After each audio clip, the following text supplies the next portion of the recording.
咁但係有一啲同事咧就都仲係好唔信我嘅能力喎，咁我點樣應付佢哋咧？佢哋可能係一啲年資耐過我嘅人，又有有一啲年紀大過我好多，喺公司做咗好多年嘅老臣子又有，咁其實我點樣去應付佢哋好咧？嗱，你呢個應付佢哋，你平時你要好多功夫做。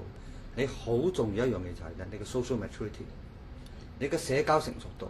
你做嘢啦，譬如我突然間上咗去啦，咁啊有啲人同我譬如我以前低過佢㗎，我係僆嚟㗎，我突然間同佢同級嘅，又甚至發生我高級過佢㗎，你點搞啊？嗰啲人會好多唔順氣啊、唔潤啊，甚至咧係會希望睇住你落台嘅意識形態或者動作會出現嘅，所以你一早要識得同佢哋打好關係。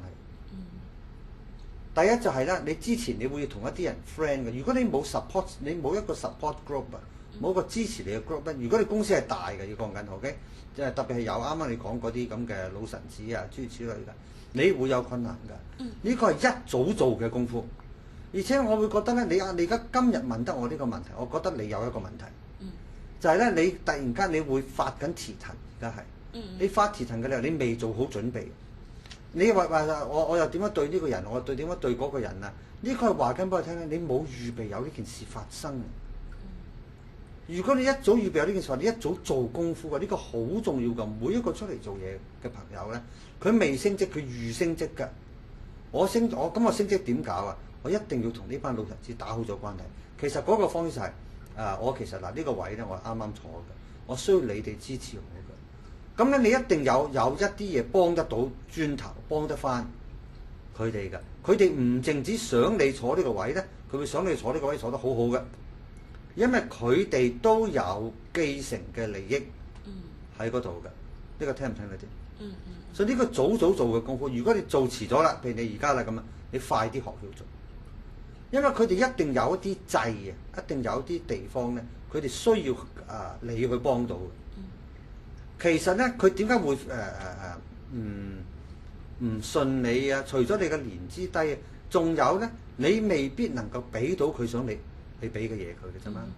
如果你俾到啦，佢唔淨止係唔會阻止，佢仲極度歡迎你坐呢個位噶嘛。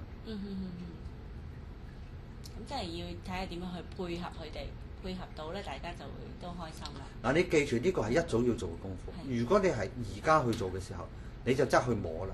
呢班人對佢嚟講咩係重要？第一，你唔能夠大佢，呢個好重要嘅。佢一有個形態，你係大佢咧，即係覺得呢個水鬼升成王嘅時候啦嚇，佢就會同你玩㗎啦。而你上去，你係某一個階層嘅，你唔能夠哀佢嘅喎。呢個好重要喎，你唔能夠哀佢，你係不亢不卑嘅。你會問佢嘅意見啊，點樣可以做得好咧？